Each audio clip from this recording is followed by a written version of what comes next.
We as white bloggers set out on a mission to solve racism. And after calling every single thing racist, we might be done. You know, we found a way to call milk racist, hockey racist, football racist, Camping, math, gyms, AI, computers, robots, grocery stores. I guess there's nothing really left for us to call racist, so we're closing up shop. We called gay men racist, lesbians racist, knitting, Scuba diving, archery, dentistry. we called dogs racist, meat eaters racist, vegans racist, Buildings, Latinos, Chinese people. Dr. Seuss, Dr. Phil, chess. You know, I don't know if we solved 100% of the racism, but at least a good 30-40%. And this is our final article.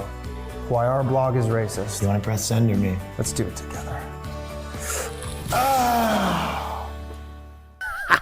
What a bunch of dirty, hairy racists, and thank goodness they're canceled.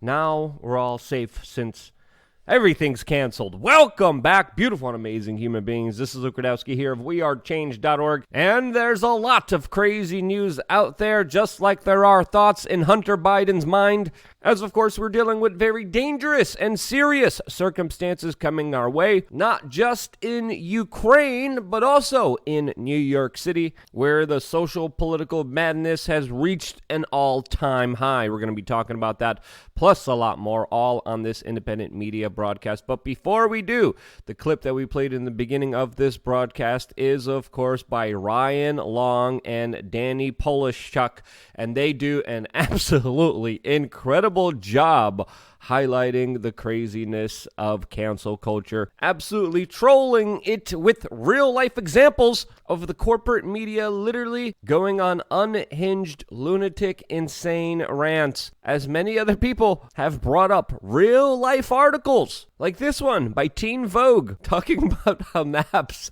are addressing systemic racism. And because Danny and Ryan do such an incredible job, we're putting their channels down in the description below so you can subscribe to their YouTube channels. And thank goodness there's people out there like that allow us to laugh at the insanity of the situations that we're dealing right in front of our face, just like the people of New York City were faced with a few hours ago after there was an attack on random civilians on the New York City subway station, which according to the corporate media is equipped with over 10,000 cameras, but yet allegedly all of them are operational except for the 3 where this attack happened hours ago on 36th Street in Sunset Park, Brooklyn. A subway station that I personally probably was at thousands of times myself. And very oddly, in New York City, the red light cameras work extremely efficiently. Speed traps, speed cameras everywhere work extremely efficiently. But the cameras installed to protect the citizens there, no,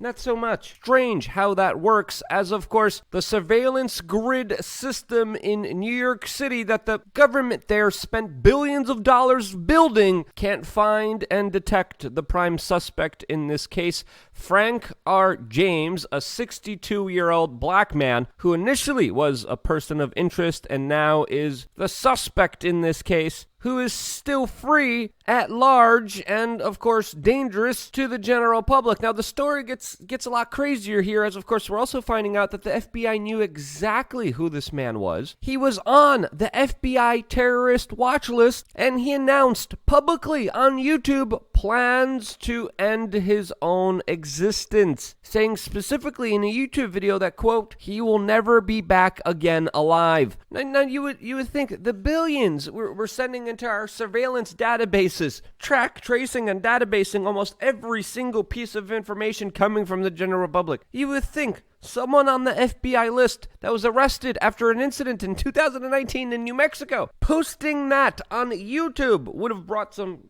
flags or some alarms. Nope. We have an abject total failure of, once again, the national security state that has failed. The national security state that has lied to the general public about the scope of its spying program, that promised to keep us safe if we just give up a little bit of liberty, a little bit of freedom, a little bit of your privacy. Just give it up. We'll keep you safe in exchange for that. And now, one of their guys that they had on a watch list allegedly slipped through their fingers. That's the official explanation, that there's another coinky dink here, another accident here, as we're living in such a politicized world that there's many media organizations and even YouTube personalities like Philip DeFranco that are even afraid to describe this man at large because of some illogical social norm now. As of course, this man's racism could be publicly seen on big tech social media that of course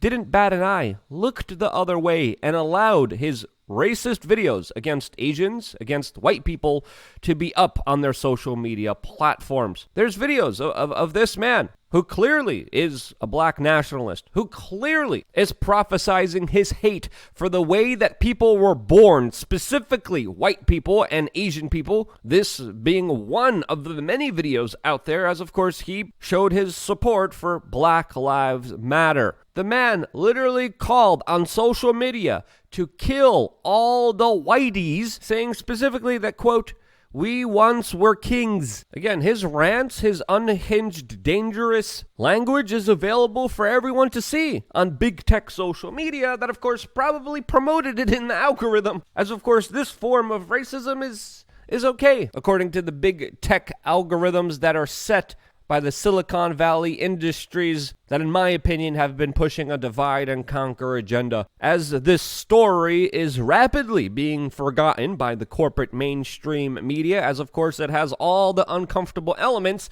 that they do not like to talk about. But the facts are clear here. Frank James, still at large, was able to post and say vicious, angry, bigoted talking points without anyone stopping him or censoring him. The FBI looked the other way, and he was able to commit this act as he was literally telling people that he was no longer going to be alive. What else would you need other than to see this coming from miles away, leaving some people to think that, of course, there could have been some potential foul play by the intelligence agencies involved here that clearly deserve some kind of way to be held accountable for this larger alleged slipping through the fingers of the Federal Bureau of Investigations. His YouTube videos were literally about obsessing about race and shootings.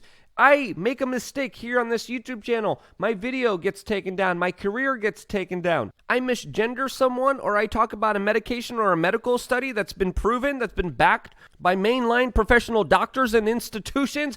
I get cut off immediately from the general public. This man gets to say and do what he wants? That's absolutely crazy. I say the wrong words here on this platform. My videos get demonetized, downranked in the algorithm, hidden from the general public. My subscribers can't even see it or find it. Some of my videos have even been deleted without notice, just for clearly looking at the facts of particular cases, showing photos, showing videos, showing evidence and documents. That for YouTube, that questions the mainline narratives? No. They have to hit independent media. Frank James, he gets to do and say whatever he wants. That's the world that we're living in, which is absolutely incredulous. Again, the FBI was watching this man. He was on a watch list. As he said, he wanted to exterminate people because of the way that they were born, as he warned that he was going to commit this act on YouTube. What was the FBI doing? Well, probably foiling the plots of other FBI agents, as of course,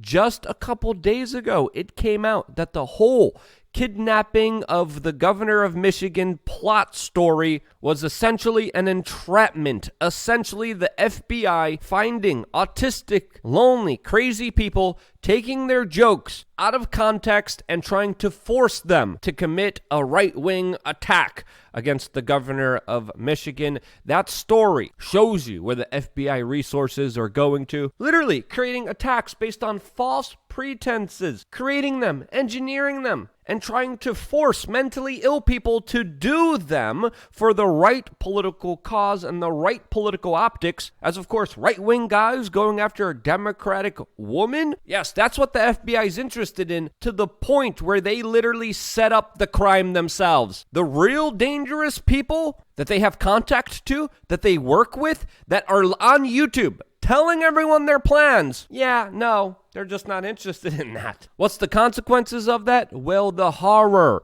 that people had to go through on a New York City subway because of our overly politicized system that cares more about optics, more about engineering the right crime for political purposes, more about pushing the divide and conquer agenda than it does about your safety and well-being. The corporate media, throughout all of this, is aiding and abetting it, as of course, the New York Post wrote an article. During all of this madness, during this major revelation, during this major crime, that people who believe in personal responsibility and financial liberty, people who are Bitcoin fans are, quote, sociopaths. Yes, that's the focus of the corporate media. As lunatics literally pull out smoke grenades inside of packed subways and open fire on innocent civilians. People are trapped, getting shot at. And who can you thank for that? Well, the system that your tax dollars pay for. And again, we're still finding out a lot of the details here.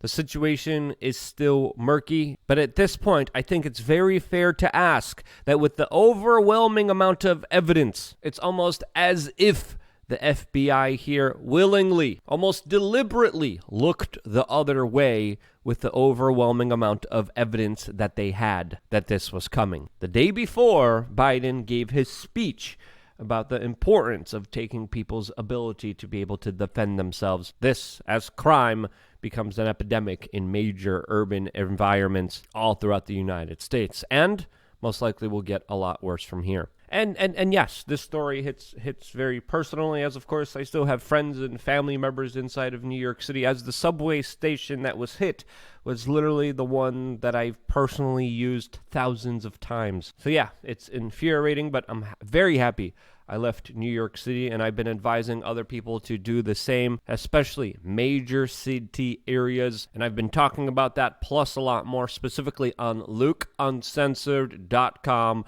our very own members-only platform where we get to say and do whatever we want without any fear of being censored or taken down. In today's video, we're going to be talking about Elon Musk and Disney. Lots of things to discuss there, but also as members, I also wanted to remind you guys that you get many perks, not just videos almost every single day available to you on our own platform, but also exclusive merchandise at cost, as we just launched 2 t-shirts, one for the general public on thebestpoliticalshirts.com, which is this one to your left, available to the general public, available to everyone. And when you buy it, this of course directly goes towards supporting this independent media broadcast. And then we have this one on the right that has been dramatically reduced in cost. There's no profit to us, but is only available on LukeUncensored.com. This style and many other unique styles are only available for members only at cost. And in many instances, you save a lot more money through LukeUncensored.com, especially with our merchandise, than the cost of membership itself, as of course, it's an extremely low cost. If you haven't signed up yet, do it right now. Click the link down in the description below and go to LukeUncensored.com and join the important conversation that's going to be happening there later on today. As of course, I have been investing more and more of my time, my blood, sweat, and tears on videos on that platform, and of course, giving less of a priority here for this particular YouTube channel. It's a very small fee to join, and I hope to see you there later on today. Now, as the billionaire class and politicians are getting richer than ever, as Hunter Biden is enjoying his $30,000 a month taxpayer-funded mansion in Malibu, we have to understand that this administration has been spending money like an absolute lunatic with an unlimited credit card. The reckless lifestyle of Hunter Biden, the son of the President of the United States, is just a representation of American fiscal policy, which is absolutely ridiculous, indebting this country to the point of trillions of dollars that they will never be able to pay back for. This, as we have wasteful program after wasteful program proposed, passed, and delivered. And today, the Biden administration is announcing an additional $750 million in weapons to Ukraine, adding the total now to $1.7 billion in military equipment provided by the United States to the government of Ukraine. Now, all of this is happening as, of course, here at home, people are dealing with record inflation numbers, which, according to the official stats, are 8.5% in increase of prices, when in reality, those numbers are a lot higher than, of course, the government official numbers, as, of course, the cost of food, the cost of vegetables, of grain have jumped significantly, as in some instances, the cost of vegetables have risen 82%. And this is just the beginning of many problems ahead, as, of course, Ukraine is known as the breadbasket of the world, specifically with its grain exports, which most likely will be stalled through this larger conflict that's unfolding inside of it, which of course will create larger food insecurity issues, which we're already bubbling under the larger supply chain issues from the last 2 years of the government stopping global trade. What's the Biden administration's plan to fix all of this? Well, more government spending, obviously, since that helped so much, right? Yay, more debt is, more government intervention, more regulations, more government stopping business and becoming middlemen. Yes, that's going to work so great from our crippled industry. As of course, I think financially the situation is the most severe that we should be looking out for, as of course its wide scope will affect not just the people of Ukraine, but the people of the world, specifically, especially the people in the Middle East and Africa that will be impacted by the larger food insecurity issues ahead of us. And even though I am most significantly worried about the larger financial ramifications, it is also important to note that there is a potential for physical escalations for the proxy war that's happening right now between Russia and the United States, as Russia is now threatening to attack the U.S. NATO weapons transports that are going to be coming into Ukraine. This, as the Pentagon is now vowing to speed up the weapon delivery systems to Ukrainian forces. The Russians are seeing this as a clear sign of aggression and has deemed them, quote, legitimate military targets, with the Russian Deputy Foreign Minister announcing to Russian state media that the military is ready to, quote, attack U.S. or NATO vehicles transporting weapons into Ukraine. This leaves the potential for a very serious escalation, as even the president of Russia is warning of consequences for these weapons deliveries. This as Russia is being put more into a corner every single day, not just financially with international sanctions, but also geopolitically with pressure from Japan, pressure from Sweden, from Norway, and we'll get to those issues in just a little bit. But we have to acknowledge that this heavy weaponry being introduced to Ukraine has created sort of a stalemate inside of that country, as the U.S. and Pentagon are doubling down and even using 8 major arms dealers in the United States to make sure that, quote, Ukraine has enough weapons for the possibility of this conflict even lasting 2 years. Yes, as we said from the very beginning of this conflict, that this is not going to be a conflict that's going to last a few days. It's going to be an extended conflict that will last a lot longer than some people have expected it to be, as the Pentagon is literally drawing up plans for this conflict to last for 2 years. And there's a big possibility for this, as of course there have been a significant undermining of peace talks and a lot of other escalations. This, as there's now video showing Russian military hardware moving towards Finland, which of course borders Russia and is threatening to join NATO. This, as today Sweden just announced that they will be applying for NATO membership, this creating a very significant escalation that, of course, the Russians do not want on their border. The Russians have responded very aggressively against this. There was even a Finnish military general accepting the prospects of war with Russia, and if Finland joins NATO, they will completely be able to encircle the Russian border with U.S. NATO military hardware, which Russia is expected to push back against significantly. Now, Sweden officially applied for NATO membership. This is a big deal and something to keep an eye out on. And as the conflict keeps going in Ukraine internationally, it is being fought in the digital cyberspace, as of course anonymous hackers leaked 776 gigabytes of Russian Kremlin files. And of course, we could expect Russia to retaliate with other cyber attacks here in the United States. There's also a lot of theories that Russia will try to make a push in order to have a significant victory before May 9th, which is known as Russian Victory Day. It wouldn't surprise me if there is some kind of significant action beforehand by the Russians, which they might hope to claim as a victory for themselves before this historically significant anniversary for them. I think that's a date to look out for potentially this conflict ending. Will that happen? Well, from everything that I'm seeing, I think there's more of a potential of it dragging out a lot longer, as we previously called it out to be. But that's just my perspective. I might be wrong, and sometimes I do get things wrong, and it's important to admit that, and it's important to understand that we are only as good as the audience that participates in this independent media broadcast, and that's why I can't thank you guys enough for watching these videos, for participating in this larger independent media experiment, and being a part of the conversations down in the comment section below. If you thought I got anything wrong, if you think I could do something better, let me know down in the comment section below. I always appreciate the constructive criticism, and most importantly, I just appreciate you being able to spend time with me watching this video all the way up until the end. It means a lot to me, truly, and this is why I end a lot of my broadcasts with that single message. But before I even go there, I got one more video coming your way on lukeuncensored.com later on today. Definitely worth a watch. Hope to see you there. I love you guys. Stay tuned for a lot more here on wearechange.org.